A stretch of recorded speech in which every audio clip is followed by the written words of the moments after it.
নমস্কার বন্ধুরা, আমি সুচিত্রা পিঠাবিলাসী রান্নাঘরে আপনাদের সবাইকে স্বাগত জানাই। আজ আমি ঘরোয়া পদ্ধতিতে ঘি বানিয়ে দেখাবো।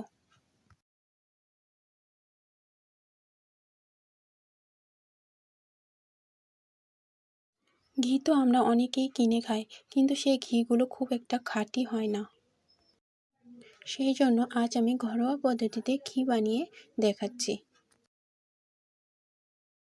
আর আমি আজ যেই পদ্ধতিতে বানাচ্ছি সেই পদ্ধতিতে বানালে একই সাথে 3টা জিনিস পাওয়া যাবে: মাখন, বাটার ও ঘি। এই ঘি তো আমরা অনেক কিছুতেই অনেক রান্নার সাথে দিয়ে থাকি বা আর এই ঘি তো অনেকভাবেই বানানো যায়। শিলনোড়াতেও বানিয়ে নিতে পারবেন বা মিক্সার গ্রাইন্ডারে গ্রাইন্ড করে নিয়েও বানিয়ে নিতে পারবেন।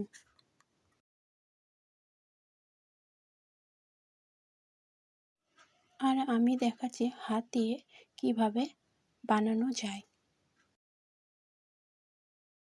আমি যে পদ্ধতিতে বানাচ্ছি সেই পদ্ধতিতে বানালে অনেক দিন ঘরে সংরক্ষণ করে রাখতে পারবেন। যেমন 1 থেকে 2 বছর পর্যন্ত কোনো কিন্তু খারাপ হবে না।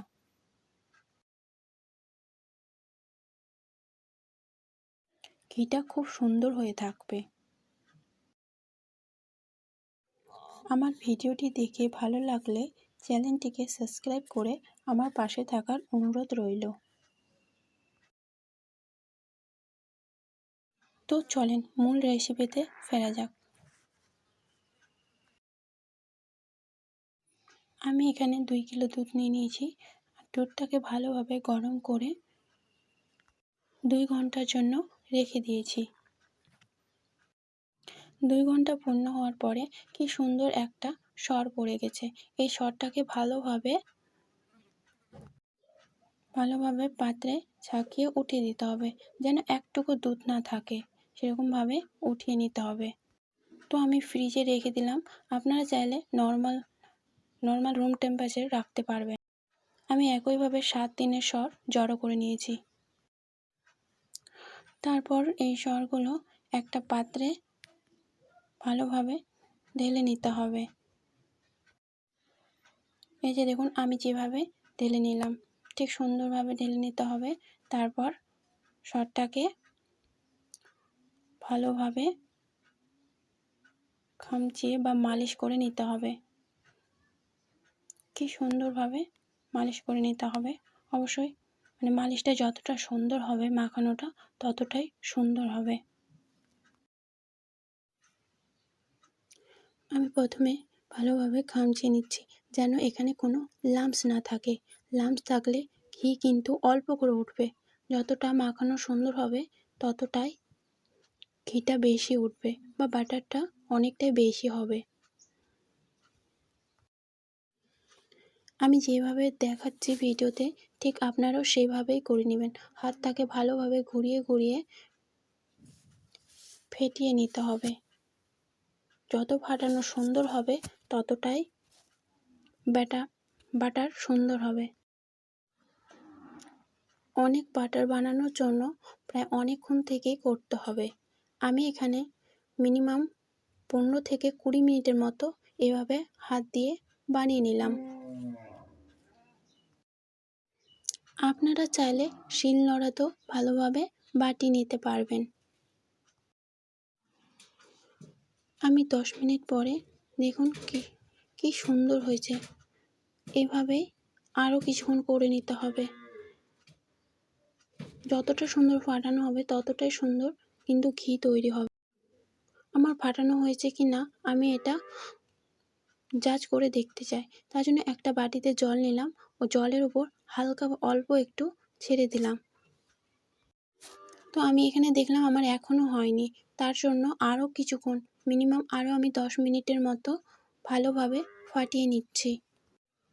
তো আমার এখানে 10 মিনিট পূর্ণ হলে আর তারপর আবার জলে দিয়ে ছেড়ে দেখে নিলাম আমার হয়ে গেছে। তো তারপর আমি ভালোভাবে ধুইয়ে নিচ্ছি। আমি যেভাবে জল দিচ্ছি রুম টেম্পারেচার জল দিলেই চলবে। আমি যেভাবে দেখাচ্ছি ঠিক এইভাবেই করবেন। এইভাবে করলে যে দানাদার একটা কচুরি থেকে যায় সেটা জলের নিচে চলে আসবে।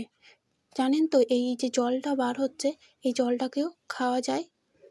এই জলটা কিন্তু খুব উপকারী। এই গরমের দিনে জলটা খেলে শরীর অনেকটাই ঠান্ডা থাকে। আমাদের বাড়িতে এই জলটাকে বলে ঘোল। আর ঘোল খেলে জানেন তো শরীর অনেকটাই ঠান্ডা থাকে। গরমের দিন না ঘোল খাওয়া ভালো। তার জন্য আপনারা চাইলে না ফেলে লবণ ও চিনি দিয়ে ভালোভাবে খেতে পারবেন। তো আমার ধোয়া কমপ্লিট হলে আমি একটা বাটিতে বা কোনো একটা পাত্রে উঠিয়ে নিতে হবে। দেখছেন আমার অনেকগুলো মাখন তৈরি হয়ে গেছে। আর এটাকেই আমার এখানে কিন্তু ধোয়া কমপ্লিট হয়নি। আমার একবার কমপ্লিট হলো। এখানে হালকা হালকা ভাসতে আছে, তো তার জন্য আমি ভালোভাবে উঠিয়ে নিচ্ছি। এই যে দেখছেন আমি বলেছিলাম না একটা দানাদার থাকে, সেই যে দানাগুলো। তো এই ঘোলটাকে আমি একটা পাত্রে আলাদাভাবে রেখে দিলাম। তারপরে আমি আরেকবার ধুয়ে নিচ্ছি ভালোভাবে। এখানে না চাইলে 2 থেকে 3 বার আপনারা ভালোভাবে জল দিয়ে ধুইয়ে নিতে পারবেন। ধোয়াটা সুন্দর হলে ঘিটাও সুন্দর উঠবে।